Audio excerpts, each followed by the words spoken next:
So if you've been watching me or listening to me at any point at all, either on a radio show or on my podcast, Uncertain, you know that Bill Maher and I used to be pretty good friends. As a matter of fact, he came to my 40th birthday party. I was a regular on his show quite often. I think that even though we had different opinions, I respected him. I think he even now still is a tremendous comic. But I think that where we diverge is I think that he's an older white man and I'm an older black man. We're all becoming what we would have been anyway.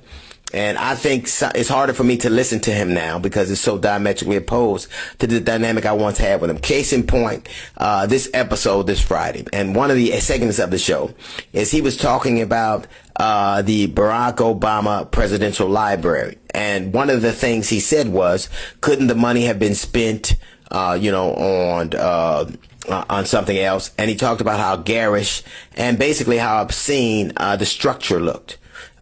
Here's what I will say, that I have never seen Bill Maher mention the price or the look of a presidential library until Obama got one. I've never heard him mention them at all.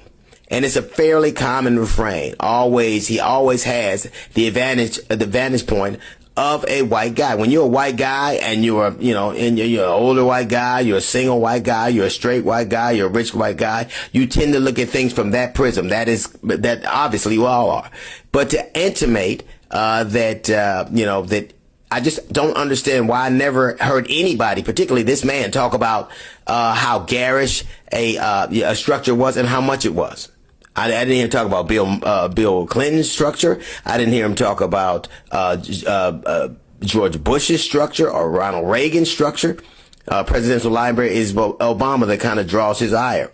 And then he talked about the fact that he asked the studio audience at one point, are you going to see the Obama library? And then a good percentage of the audience said that they would, and he called them liars. Here's the thing. Somebody should let Bill Maher know that from now until the end of the year, the Obama library is sold out. And he talked about the unimportance from his perspective about why a library like that would be necessary. I can tell you why, as a black man who was inspired by this man, and who raised children who were inspired by this man, who has seen the world be inspired by this man. It is because the way that Donald Trump is assailing black history, the way that he is trying to destroy his legacy, that structure may well be the only proof we ever had that a black president existed. That structure right now, the Obama Library, may be the only proof. The way that they're decimating our history, they're removing Harriet Tubman, they're moving a famous black